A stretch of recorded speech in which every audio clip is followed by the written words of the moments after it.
बिस्मिल्लाहिर्रहमानिर्रहीम, अस्सलाम वालेकुम। एक ऐसा शख्स हमसे चला गया जिसकी ज़िंदगी पर अगर इसराइल में ये शख्स मौजूद होता या अमेरिका में मौजूद होता तो उस पर इतनी फिल्में बनाई जाती, ऐसे ऐसे अवार्ड्स दिए जाते, क्योंकि इसराइल के अंदर ये चीज़ पाई जाती है कि वो अपने शख्स को, चाहे कोई फेमस हो, कोई भी शख्स ऐसा हो जो मुल्क के लिए कोई खिदमत कर दे, गुमनाम ज़िंदगी क्यों ना गुजारा हो, उसको ज़रूर नवाजते हैं बाद में, ताकि लोगों के लिए मिसाल बने। पाकिस्तान की तारीख का एक ऐसा शख्स हालिया जिसने वफात पाई, उस हीरो का नाम है सेठ आबिद। सेठ आबिद को जब भी आप याद करेंगे, किताबों में अगर इसका जिक्र आपको मिलेगा तो ये कहा जाएगा कि सेठ आबिद। मजीद डिस्कस करने से पहले इस वीडियो को लाइक करें, हकीकत टीवी को सब्सक्राइब करें और बेल आइकन पर ज़रूर क्लिक करें। एक स्मगलर था, सेठ आबिद को कहेंगे ये सोने का ताजिर था, स्मगलर था, स्टॉक मार्केट एक्सचेंज इसके अंडर थी, इंसान दोस्त था, रियल स्टेट का बहुत बड़ा नाम था। लेकिन दुनिया के अंदर अगर सही मानों में गुमनाम जिंदगी गुजारने वाला अगर कोई शख्स जो चाहता था कभी भी उसकी तशहीर ना हो, उसकी पजीराई ना हो, अखबारों में उसके बारे में ना लिखा जाए, और फिर भी वो इतना मशहूर हो गया कि दुनिया का बेताज बादशाह बन गया, उसका नाम था सेठ आबिद। इसने पाकिस्तान के जौहरी प्रोग्राम के लिए वो काम किया कि यकीन कीजिए आज इस शख्स की दुनिया से चले जाने के बाद भी लोग इसको दुआओं में भी याद रखते हैं, और ख़ास तौर पर हमारी इस्टेब्लिशमेंट के किरदार। अब वज़ीर आज़म इमरान खान को देख लें, उन्होंने इसकी वफ़ात के ऊपर ट्वीट किया। उसकी क्या वजह थी? ये असल में ट्वीट शौकत खानम की वजह से नहीं किया या किसी और वजह से। सेठ आबिद को असल में ना चाहते हुए भी आपने हीरो बनाकर पेश किया, क्योंकि हम बात नहीं कर सकते। दुनिया की किताबों में लिखा है सेठ आबिद ने पाकिस्तान का एटमी प्रोग्राम मुकम्मल करने के लिए जो काम किया, ना दुनिया की इंटेलिजेंस एजेंसियां मुसाद इसको पकड़ सकी, ना CIA पकड़ सकी, ना MI6, ना रॉक, कुछ भी नहीं। और अल्लाह पाक ने इस शख्स के जरिए पाकिस्तान का जौहरी प्रोग्राम मुकम्मल करवाया। देखिए स्टोरी बहुत लंबी है, लेकिन अगर हम शॉर्ट करें तो एक चीज़ आप समझ लीजिए, सेठ आबिद एक स्मगलर थे और उनका कहना था कि मैं सोने की स्मगलिंग करता हूं ताकि मेरी कौम के जो बच्चियां, बेटियां, बहनें और माएँ हैं वो सोना पहन सके, जो अपनी शादी में देती है वो सस्ता सोना पहने और दें,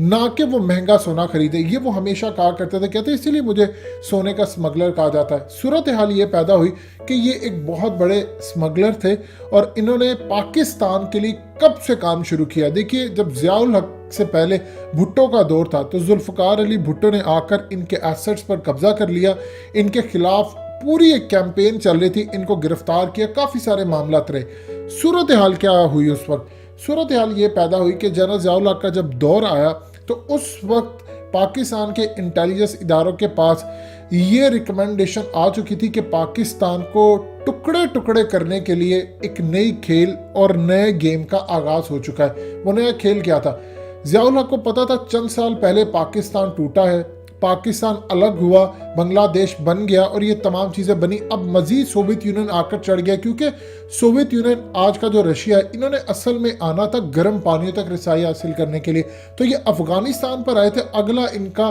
टारगेट था पाकिस्तान। उस वक्त सूरत हाल ये पैदा हुई कि जनरल ज़ियाउल हक ने दो काम किए जो कमाल के काम थे। एक तो जंग शुरू कर दी, दूसरा उन्होंने काम ये किया कि उन्होंने फैसला कर लिया कि हमने चंद सालों के अंदर अंदर अपना जौहरी प्रोग्राम मुकम्मल करना है, एटमी कुव्वत बनना है, ताकि कल को दोबारा कोई हम पर हमले के लिए आए तो हम उस पर एटम बम चला दें और पाकिस्तान सुरखरू हो जाए। उस वक्त जनरल ज़ियाउल हक ने AQ खान यानी डॉक्टर अब्दुल कदीर खान से सारे मामला तय किए। देखिए डॉक्टर अब्दुल कदीर खान लीड कर रहे थे, लेकिन पूरी टीम काम करती है, और वो गुमनाम हीरोज जो पूरी दुनिया के अंदर चले गए और बेचारे इस दुनिया से रुखसत हो गए, कभी वापस ना आए, इन शहीदों का नाम भी रहेगा। सूरत हाल ये पैदा हुई कि डॉक्टर AQ खान ने कहा कि ये फलानी चीज़ें चाहिए। इंटरनेशनल लेवल पर उस वक्त हम पर पाबंदियां लगी हुई थी और अमेरिका को पता चल चुका था कि ज़ियाउल हक इस वक्त एटमी प्रोग्राम पर काम कर रहे हैं। अब उस वक्त उनको पता चला था कि दुनिया के अंदर से कहीं से भी कोई चीज़ लानी है जौहरी प्रोग्राम के लिए, कोई इक्विपमेंट्स चाहिए, कोई चीज़ें चाहिए, तो वो पाकिस्तान पर पाबंदियां दुनिया देने को तैयार नहीं थी, और अगर किसी ने देना भी होता था तो वो अमेरिका के डर से हमारे साथ काम करने को तैयार नहीं था। उस वक्त जनरल ज़ियाउल हक की मुलाकात हुई सेठ आबिद से اور سیٹھ عابد نے آفر کی کہ آپ کو جو چیز چاہیے وہ دنیا کے کسی بھی کونے میں موجود ہوگی، میں آپ کو لا کر دوں گا۔ اب آپ دیکھیے کہ اس وقت CIA، موساد اور را، یہ تمام دنیا کی بڑی بڑی انٹیلیجنس ایجنسیاں بشمول MI6 جو کہ اس کا پرانا نام اس وقت کچھ اور ہوا کرتا تھا، یہ تمام کے تمام آگے بڑھے اور انہوں نے آگے بڑھ کر سیٹھ عابد کو مارنے کی بڑی کوشش کی۔ لیکن آپ یہ دیکھیں جب آپ کسی نیت سے کام کر رہے ہوتے تو اللہ آپ کی مدد کرتا ہے کہ جنرل ضیاء الحق کو موساد اور اسرائیل اور CIA نے راستے سے ہٹا دیا، لیکن سیٹھ عابد کو نہیں وہ کچھ کر سکے۔ اب سیٹھ عابد نے پوری دنیا سے سمگل کر کر کے پاکستان کو جوہری پروگرام کے لیے جو چیز ریکوائرڈ تھی وہ لا کر دی۔ ایون کہ ڈاکٹر عبدالقدیر خان جنرل ضیاء الحق تک پیغام پہنچاتے ان کی ٹیم تک کہ مجھے یہ چیز چاہیے، جو چیز وہ کہتے ہیں، چاہے وہ یورپ میں فرانس کے پاس ہو یا کسی اور جگہ، ہر جگہ سے ایک ایک چھوٹے سے چھوٹا پرزہ بھی اگر کوئی چیز چاہیے تھی وہ بھی سیٹھ عابد نے لا کر دی۔ سیٹھ عابد بدلے میں صرف ایک چیز اس نے ڈیمانڈ کی کہ میری تشہیر نہ کی جائے، نہ مجھے پوری دنیا کے اندر پروموٹ کیا جائے۔ وہ کبھی بھی نہیں چاہتے تھے، میڈیا سے ہمیشہ دور رہتے تھے، اس وقت تو اخبارات تھے لیکن پھر بھی دنیا بھر میں ٹائمز آف انڈیا سے لے کر امریکہ کے اخبارات ہر جگہ پر ان کا نام لکھا کہ پاکستان کا سونے کا ایک ایسا اسمگلر ہے جو جوہری پروگرام میں کام کر رہا ہے۔ اب آپ یہ دیکھیں کہ اس شخص کی کمال مہارت یہ تھی کہ پوری دنیا کے اندر سے یہ اپنے فٹ پرنٹس نہیں چھوڑتا تھا، یعنی جہاں سے بھی کوئی چیز لے کر آتا اس کا سراغ باقی نہیں رہتا تھا۔ آپ یہ دیکھیں کہ جنرل ضیاء الحق کی کیبنٹ کے اندر ایسے لوگ بٹھائے تھے اسرائیل نے کہ جو بعد میں طیارہ حادثے کا پوری طرح اس کا ذمہ داری ان پر آن پڑی، لیکن موساد ان کو نہیں پکڑ سکا، یہ بھیس بدل کر کام کرتے تھے۔ یعنی اپنے آپ میں یہ ایک انٹیلیجنس ایجنسی تھی، سیٹھ عابد اپنے آپ میں ایک پوری انٹیلیجنس ایجنسی تھی جس کو دنیا کی کوئی انٹیلیجنس ایجنسی نہیں پکڑ سکی۔ انہوں نے وہ کام کر دکھایا کہ موساد کو بھی انہوں نے شکست دی، انہوں نے را کو بھی شکست دی، انہوں نے دنیا کی ہر ایجنسی کو شکست دی اور پاکستان کو ایٹمی قوت بنا کر پوری طرح انہوں نے دنیا کے اندر ہمارا نام روشن کیا اور ہمیں ایک ایسی طاقت بنا دیا۔ دیکھیے ایسا نہیں ہے کہ سارا کام ان کا تھا،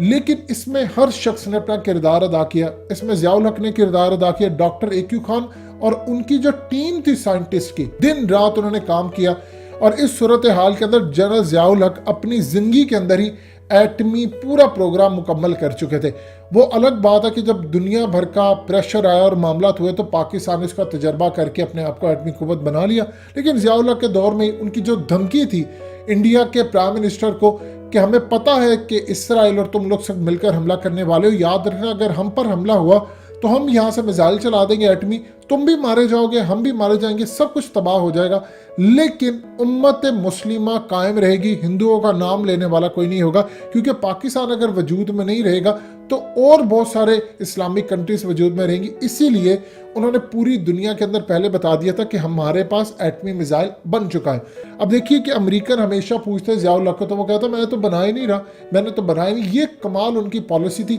اور اللہ نے پاکستان کو ایٹمی قوت بنا دیا۔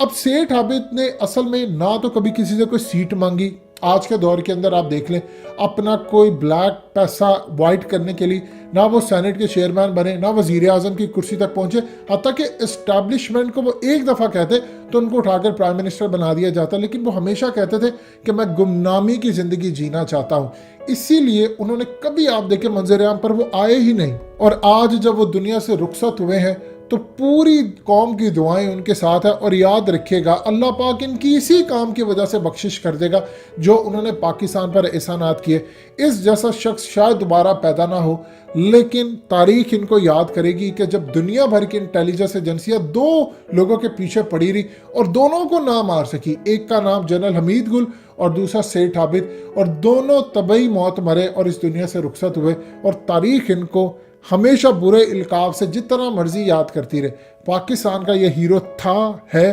اور انشاءاللہ تا قیامت رہے گا۔ دوستو حقیقت ٹی وی کو سبسکرائب کرنا مت بھولیے، ویڈیو کو لائک کریں، شیئر کریں اور کمنٹ سیکشن میں اپنی رائے کا اظہار ضرور کریں۔